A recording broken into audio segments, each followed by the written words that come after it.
Merlin Sports.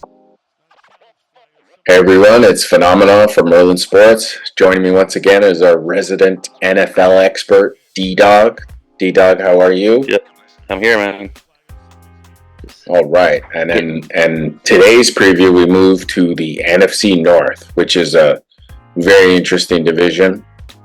And we'll just rhyme off the teams here. We have the Detroit Lions, the Green Bay Packers, the Chicago Bears, and the Minnesota Vikings. So, D-Dot, how do you see this division shaking up? And what do you anticipate the win total for each team? Funny enough, I think this division is very similar to the NFC East in terms of what we're talking about. I think there's two teams above everybody else, and there's two teams, and then there's two other teams that are like bottom feeders. But I like Detroit to win the NFC North. I think last year was their breakthrough. People laughed at Dan Campbell when he went to Detroit, but this guy is a no-nonsense, hard-nosed coach. The players love him. They want to play for him, and everything he does is about winning. This is, there's coaches that manage and play not to lose. This guy tells you we're playing to win, and I'd rather lose than not play to win, right? So he's about playing to win. So there's no doubt about it in my mind that Detroit is the best team in this division. They didn't really lose too many players on their team. I mean, they lost a few guys, but nothing that they didn't replace. And they were really close last year. I mean, they were beating the San Francisco 49ers, and late in the game, like the fourth quarter is when they kind of lost it. Similar to Green Bay. I like Green Bay to finish second. So I like Detroit to go 13-4. I like Green Bay to go 12-5. And then I have Chicago finishing third and Minnesota to finish fourth. Kind of give you a lowdown on why. Green Bay, they had a great year. They brought in some guys, but they lost Aaron Jones and they lost John Runyon.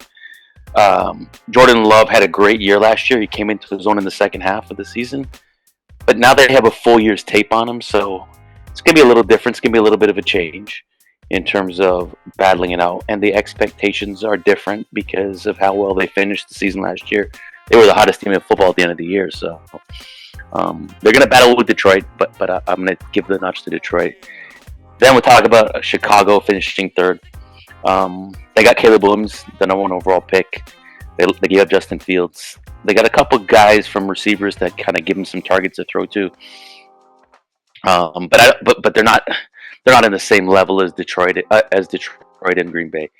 And then Minnesota. This is gonna be a long year for Minnesota. They moved up in the draft to get J.J. McCarthy, and I think J.J. is going to be a great quarterback in the NFL. It's just he's out for the season. Sam Darnold will have a strong start, but he's not a guy you can start and expect to win a lot of ball games. He's never really won anywhere he's been consistently. So I think you have a strong start, but I think they'll fade. So I like Chicago. I'm gonna let them go 6-11, and I'll say Minnesota will go 5-12. I think losing they lost Kirk Cousins, Minnesota, but I think it's addition by subtraction. I don't think Kirk Cousins is that good of a quarterback. I think I've heard a lot of people talk about how the positivity of Atlanta, and we'll talk about that later. But I've never really rated him. He's an average quarterback. He's never really had breakout seasons and taken anybody anywhere. So I think Minnesota had a good year last year. I think what you can watch for Minnesota, if you're a Minnesota fan, I'm gonna put this guy's name out there right now. Dallas Turner. He's a linebacker, defensive end from Alabama. He's a big time player, and he could be in the conversation for defensive rookie of the year. So that's my 4. Okay.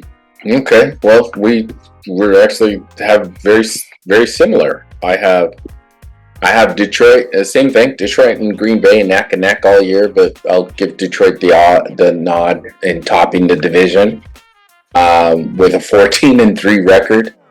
It's similar. Green Bay with a similar record, 14-3, so they're just going to duke it out.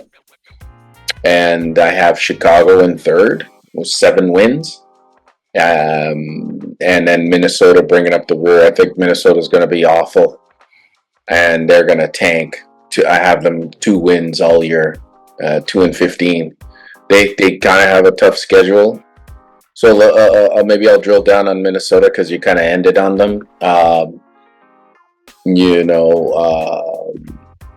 They lost. In addition, Kirk Cousins, right? Like they're bringing in Aaron Jones as running back, who has been pretty decent in his time in Green Bay.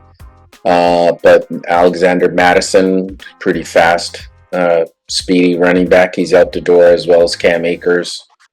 Kirk Cousins, well, you saw when he left last year, they struggled at the quarterback position, and it just kind of did in their season. And I think, that's too bad. McCarthy out for the year. Their rookie quarterback they drafted out of Michigan. Sam Darnold just doesn't give you any kind of confidence. There's a reason why he's been jumping from team to team to team every year. He just it's not that good a quarterback. I guess as a plug until you upgrade at quarterback, he might suffice. They have a tough schedule for a bottom feeder kind of team. They're especially, okay, so you're in a tough division. You're going to play Detroit and Green Bay 4 times. You play them home and away, so that's 4 games. They could very well go 0-4 in those matchups. They play San Francisco. These are their out of division games. San Francisco, Houston, New York Jets, LA Rams, Jacksonville, and Atlanta, and Seattle. So it's a tough schedule, actually.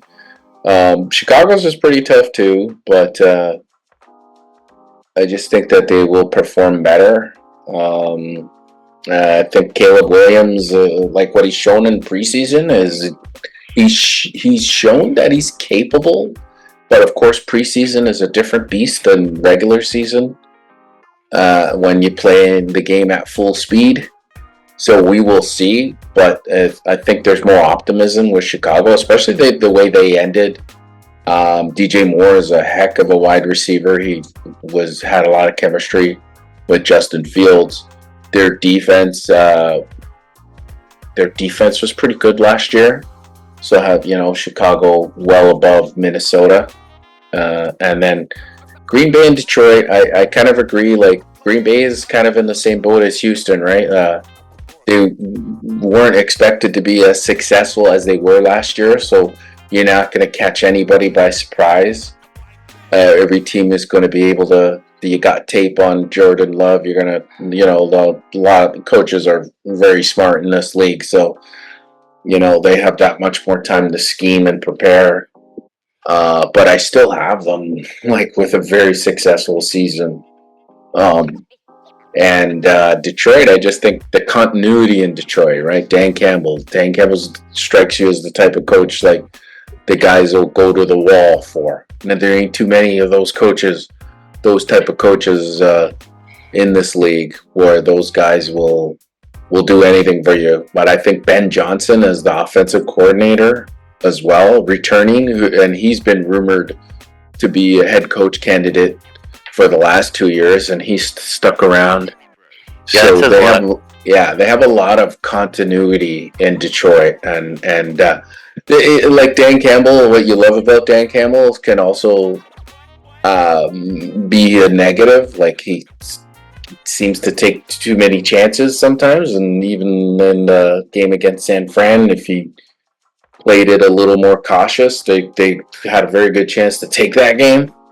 So sometimes he can be his own worst enemies. We'll see this year if like if he can take that experience and kind of learn from it, and especially when you have the lead as well. That's not the time to kind of gamble the way he did.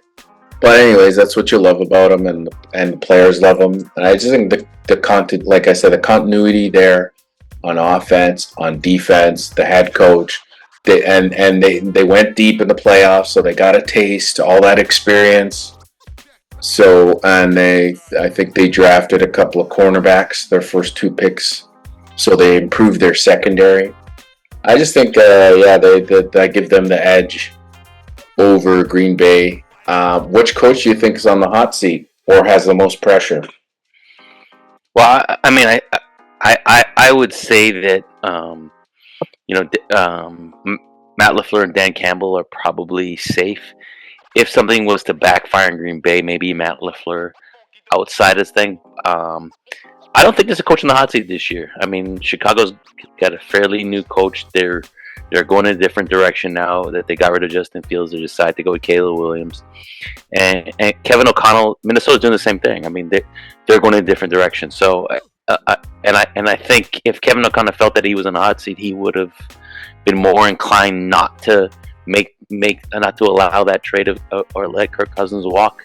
So, I think I think all these coaches are safe for this year. I think next year is going to be a telling statistic for Chicago and Minnesota. But I mean, other than LaFleur, maybe on the outside if Green Bay doesn't have a successful season. But I just don't see them not having a successful season, especially when I think the other two teams are still not up to par in this division. You're going to get a guaranteed 4 wins, right? So you're halfway to 10 almost with those 4 wins, right? I don't see Minnesota Chicago beat. I mean, they might get lucky and win a game against. They might go one of them might go 1-3 against Detroit and Green Bay, but I don't see it. Chicago, you mentioned them. A couple other guys. I mean, they brought in some receivers too that Justin Fields never had, right? So they brought in Keenan Allen. He'll help. And they brought in Roma Odunze, and he's a rookie out of Washington, but he gets open. He's a big guy that gets open. He just finds a way to get open. So he's gonna fit in nicely in the NFL. The only thing I'll say about Caleb Williams is he is turnover prone. He's extremely turnover prone. Right? He had a lot of turnovers last year at USC, and that's the Lincoln Riley offense, but he is turnover prone. So that wraps up the NFC North.